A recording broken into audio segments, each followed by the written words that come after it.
As a woman of color, I'm really tired of cues to POC, black women dissecting our experience under white supremacy. What are the white women in this group doing to end white supremacy in themselves, in their families and social and work networks so BIPOC can have dignified futures? Reading. Calling out people who are saying, posting false things. Stop being afraid to upset the old white men in the family by challenging their racist remarks. For me, in a personal sense, it has been education and empathy. Very consciously trying to drown out the bias that exists literally everywhere and educate myself in truth. Empathy, for me, is again very deliberately and consciously imagining myself in countless situations that POC have found themselves in and how I would feel if that were happening to me every single day, and then being denied or people gaslighting me and telling me it's not really happening. I'd be FKN furious. I didn't grow up around different races at all, and did not grow up in a racist environment. I went to college and realized that I was ignorant. Became friends with many people, and over the years I have learned. And I'm still learning. It's stunning how insidious racism is, how it snakes into the smallest things with such devastating consequences. What else should I be doing? Open to any and all feedback. Edit.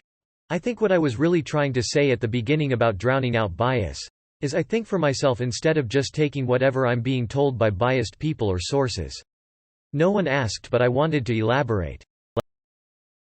At the school where I taught, we did a study and found that due to a subconscious bias, boys were being called on twice as much as girls, and children of color were only called on 10% of the time.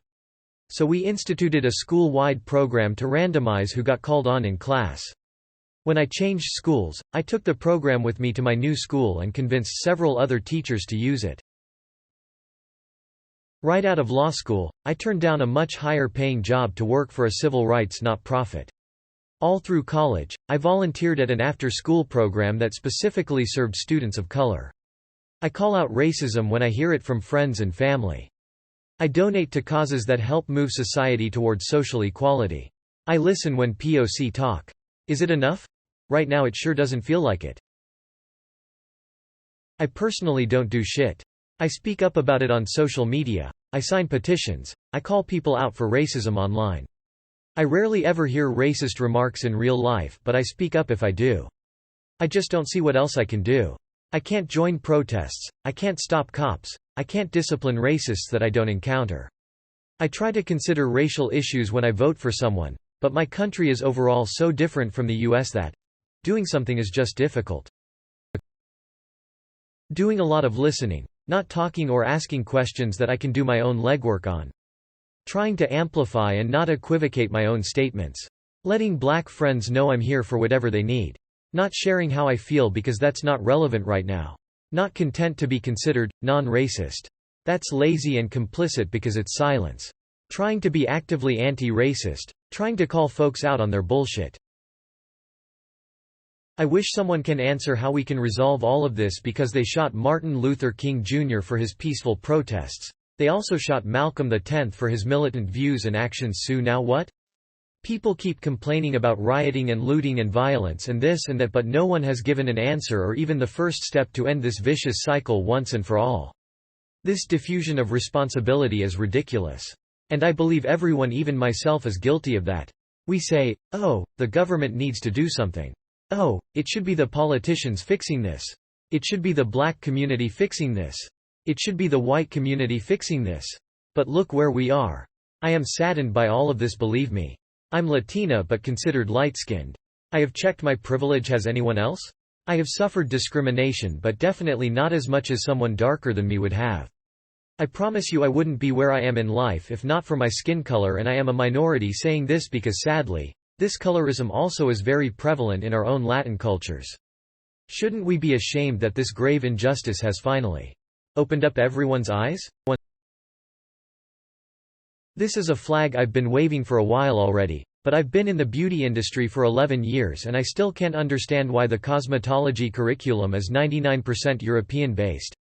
We only learn about a week's worth of theory on textured, black hair and no practical education at all. How is it that nobody blinks an eye that hair salons are still basically segregated? I have 100% worked for salon owners who wouldn't have hired a black stylist if one ever applied. I am of mixed heritage and have the hair texture to prove it, but my skin is white AF. So I'm white. As much have I have attempted to further my education into textured hair, I got a wall because most POC don't trust that a white person will know what to do with their hair, and I don't blame them.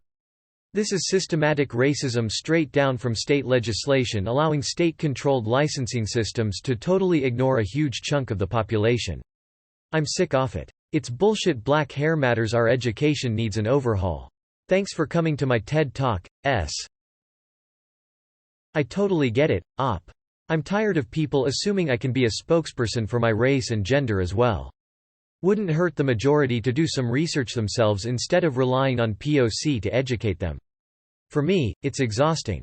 I do it, but why do I have to? I think it varies person to person. Before asking about heavy stuff, I like to ask the person I'm talking to, hey, I've got racial stuff, sex stuff, trans stuff, queer stuff on my mind. Is that something you're game to talk about? It's okay if not. In sociolinguistics, people talk about preferred and dispreferred responses. The act of asking a question is a request, and sometimes people have trouble rejecting requests because it feels rude. I like to give people an out.